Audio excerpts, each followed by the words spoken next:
मेरी गुजारिश बच्चों से थी, बूढ़ों से थी, माँ बाप की इज्जत करनी है। अब एक बात शादीशुदा लोगों से भी है, मेहरबानी करें और तवज्जो इधर करें। मियाँ बीवी गाड़ी के 2 पहिए हैं। मुझे बताइए, अगर कोई स्कॉर्पियो में एक तरफ ट्रैक्टर का पहिया डाल दे, दूसरी तरफ कार का पहिया हो, बैलेंस सही रहेगा? बोलो। गाड़ी को सही करने के लिए दोनों पहियों का बराबर होना जरूरी है? अगर हवा थोड़ी बहुत 19-20 हो जाती है तब भी गाड़ी बबलिंग करती है। टायर चेंज नहीं, हवा कम बढ़ती हो जाए। मियाँ बीवी जिंदगी के 2 पहिए हैं। अगर मियाँ खराब होगा तब भी जिंदगी की गाड़ी खराब होगी, बीवी खराब होगी तब भी जिंदगी की गाड़ी डगमग चलेगी। मेरी आवाज अगर घरों तक पहुंचती है तो मैं बेटियों से भी गुजारिश करूंगा, जो जवान बैठे हैं शादीशुदा, उनसे भी गुजारिश है, जो बच्चे हैं जिंदगी के लिए तोहफा समझ के इस बात को संभाल के रखना।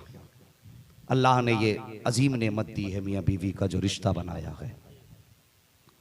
बड़े बूढ़े कहते हैं जब ये जोड़े टूट जाते हैं तो फिर जिंदगी में कोई जिंदगी नहीं रह जाती, बड़ा मुश्किल होता है फिर जिंदगी को जीना। अल्लाह ने अगर ये जोड़े सलामत रखें तो इनकी कदर कर लो, इन रिश्तों की कदर कर लो।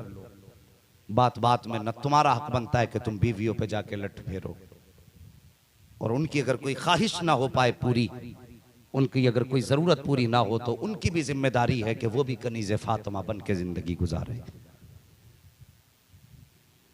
इस रिश्ते को इतना बेहतर करो, इतना बेहतर करो कि तुम्हारा घर दुनिया की में जन्नत नजर आने लगे। ये फरमाया गया नसीब वाला है जिसको अल्लाह फरमाबरदार बीवी अता फरमाते हैं। जिसकी बीवी फरमाबरदार है उसका दुनिया की में घर जन्नत है, और जिसकी बीवी नाफरमान है उसका घर दुनिया में ही दोज़ख है। रिश्तों को बेहतर करो, अपनाओ रिश्तों को। रिश्ते कैसे बेहतर होंगे? मेरे नबी की जिंदगी देखिए, आका करीम की जिंदगी।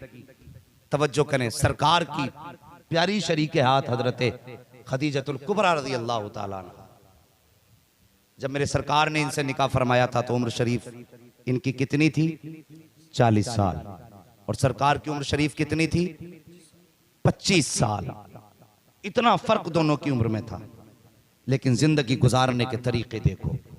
आका फरमाते हैं पूरी जिंदगी कभी मुझे दरवाजा बजाने की जरूरत नहीं पड़ी।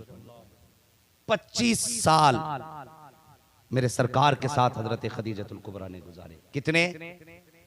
याद कर लो, कितने साल?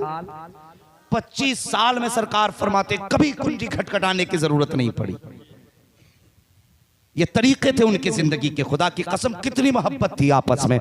सोचो तो सही, एक दिन ना मेरे नबी तशरीफ ला रहे थे, तबलीग के लिए गए थे, सरकार को दुश्मनों ने पत्थर मारे, वापस आए ना, अभी सरकार दरवाजे पे नहीं आए हैं। खुद सरकार ने फरमाया था, ये बयान खुद मेरे नबी ने दिया हजरत खदीजतुल कुबरा के ताल्लुक से। फरमाते मैं एक तबलीग से बाहर आया, तबलीग से वापस आया, अपने दरवाजे के करीब पहुंचा। फरमाते अभी मैंने दरवाजा खटखटाया न था, मेरे पहुंचने से पहले ही जैसी दरवाजे पे पहुंचा दरवाजा खुल गया। अंदर गया, मैंने देखा, देखने के बाद कहा खदीजा जरा सच बताना, मैंने कभी आकर के दरवाजे पे आवाज नहीं दी, मैं खांसा नहीं, मैंने अपनी आवाज को बुलंद नहीं किया, मैंने पैरों से आवाज नहीं की, सच बता तुझे कैसे पता चल गया कि मैं आ गया हूँ? इतना सुना खदीजतुल कुबरा कहती है आका मेरी नस्लें आप पे कुर्बान हो जाए। हुजूर पूछ रहे हैं कि मुझे कैसे पता चला कि आप आ गए हैं? कहती हुजूर जब आप उस मोड़ पे थे जो घर से पहला वाला मोड़ है, आप उस जगह पे थे, नबुव्वत की खुशबू घर में पहले आ गई थी, मैंने खुशबू से पहचान लिया था, मेरे सरताज आ गए हैं, मेरे शौहर आ गए।